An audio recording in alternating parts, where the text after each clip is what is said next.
नमस्ते। आज बात करते हैं कंप्यूटिंग की एक ऐसी चीज के बारे में जो हर जगह है लेकिन अक्सर पर्दे के पीछे रहती है। ये है एरेज, एक ऐसा कॉन्सेप्ट जो हमारे लगभग हर डिजिटल काम को मुमकिन बनाता है। अच्छा, एक सवाल से शुरू करते हैं। क्या अपने स्मार्टफोन पर म्यूजिक सुनते हैं? या फिर फोन पर कॉन्टैक्ट्स की एक लिस्ट मेंटेन करते ही होंगे।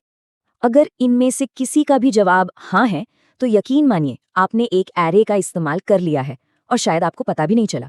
हमारी ये जो रोजमर्रा की टेक्नोलॉजी है ना, वो एरेज पर ही तो चलती है। तो आखिर ये एरेज हैं क्या चीज? बहुत ही सिंपल शब्दों में कहें तो ये डेटा को ऑर्गेनाइज करने का, उसे तरतीब से रखने का एक तरीका है। और ये सिर्फ टेक्नोलॉजी में नहीं, हमारी असली दुनिया में भी होता है। सोचिए, एक एरे बस पंक्तियों और कॉलम में सजी हुई चीजों का एक कलेक्शन है। जैसे अंडों का कार्टन होता है ना, जहां हर अंडा अपनी तय जगह पर एक साफ सुथरे ग्रिड में होता है। या फिर अपने फोन की स्क्रीन पर एप्स को देखिए, सब के सब पंक्तियों और कॉलम में बड़े करीने से लगे होते हैं। ये सब एक तरह से असल दुनिया के एरेज ही तो हैं। लेकिन जब हम कंप्यूटर साइंस की बात करते हैं तो एक एरे को एरे बनाने वाले दो सुनहरे नियम हैं। चलिए देखते हैं कौन से हैं वो। पहला नियम है कॉन्टिग्यूअस मेमोरी। इसका मतलब ये है कि एक एरे के सारे आइटम्स, सारे एलिमेंट्स कंप्यूटर की मेमोरी में एक दूसरे से बिल्कुल चिपक कर, मतलब कंधे से कंधा मिलाकर स्टोर होते हैं। उनके बीच में कोई गैप नहीं होता। वो एकदम पक्के पड़ोसी हैं। और यही चीज है जो उन्हें जबरदस्त स्पीड देती है, जिसके बारे में हम आगे बात करेंगे। और दूसरा नियम है होमोजीनियस डेटा, मतलब एक ही जैसा डेटा। इसका सीधा सा मतलब है कि एक एरे में जितने भी आइटम होंगे वो सब एक ही टाइप के होने चाहिए। यानी आप नंबर्स और टेक्स्ट को एक ही एरे में मिक्स नहीं कर सकते। या तो सारे के सारे नंबर्स होंगे या फिर सारे के सारे टेक्स्ट, लेकिन दोनों का मिक्सचर कभी नहीं। अब ये स्लाइड देखिए, ये इस नियम को एकदम साफ कर देती है। बाईं तरफ जो दिख रहा है वो एक परफेक्ट एरे है। देखिए, सारे आइटम्स एक ही टाइप के हैं, सब नंबर्स हैं। और दाईं तरफ एक लिस्ट है जिसमें अलग अलग तरह का डेटा मिक्स किया जा सकता है, लेकिन टेक्निकली इसे हम एरे नहीं कहेंगे। ठीक है, तो नियम तो समझ आ गए, पर अब जरा और गहराई में चलते हैं और देखते हैं कि कंप्यूटर के अंदर असल में होता क्या है। और हाँ, साथ में उस सबसे पुराने सवाल का जवाब भी ढूंढते हैं कि भाई, ये गिनती हमेशा जीरो से ही क्यों शुरू होती है? तो जब भी कोई एरे बनता है ना, तो इसे ऐसे समझिए कि कंप्यूटर अपनी मेमोरी में खाली बक्सों की एक पूरी लाइन रिजर्व कर लेता है, डेटा के लिए एक साफ सुथरी ऑर्गेनाइज्ड जगह। अब कंप्यूटर को कैसे पता चलेगा कि कौन सा बॉक्स कहाँ है? इसके लिए हर एक बॉक्स को एक यूनिक नंबर दिया जाता है और इसी नंबर को हम कहते हैं इंडेक्स। ये एक तरह से हर आइटम का घर का पता है।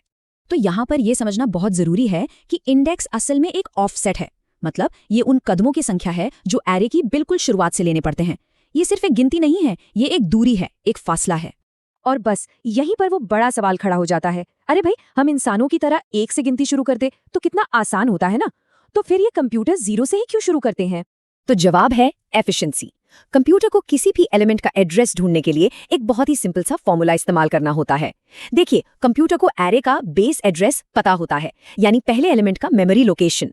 फिर वो इस फॉर्मूला को यूज करता है। अब तीसरे स्टेप पर गौर कीजिए। पहले एलिमेंट को यानी इंडेक्स 0 को ढूंढने के लिए उसे 0 से मल्टीप्लाई करना पड़ता है।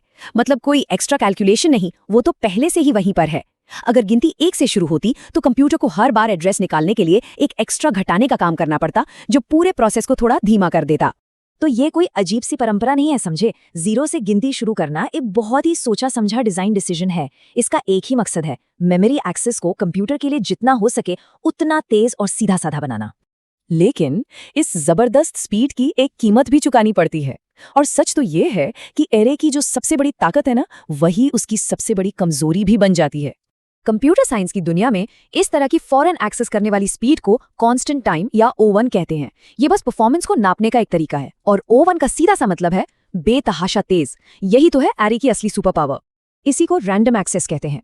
इसका मतलब ये है कि चाहे आपको 5वां आइटम चाहिए हो या 50,000वां, कंप्यूटर को उसे ढूंढने में बिल्कुल एकदम बराबर टाइम लगता है। उसे एक एक करके पूरी लिस्ट में ढूंढने की जरूरत नहीं है, वो सीधे सही पते पर छलांग लगा देता है। लेकिन जैसा मैंने कहा, इस स्पीड की कुछ सीमाएं हैं। पहली बात, एरे का साइज फिक्स होता है। एक बार आपने बना दिया तो उसे बदल नहीं सकते। दूसरी दिक्कत, अगर बीच में कोई नया एलिमेंट डालना हो या कोई पुराना हटाना हो तो ये एक बहुत बड़ा सिरदर्द है। आपको बाकी सारे एलिमेंट्स को आगे पीछे खिसकाना पड़ता है, जो बहुत ही स्लो काम है। और आखिर में मेमोरी की बर्बादी। सोचिए, आपने 100 एलिमेंट्स के लिए जगह रिजर्व कर ली, लेकिन इस्तेमाल सिर्फ 10 ही की, बाकी 90 की मेमोरी तो बेकार चली गई ना।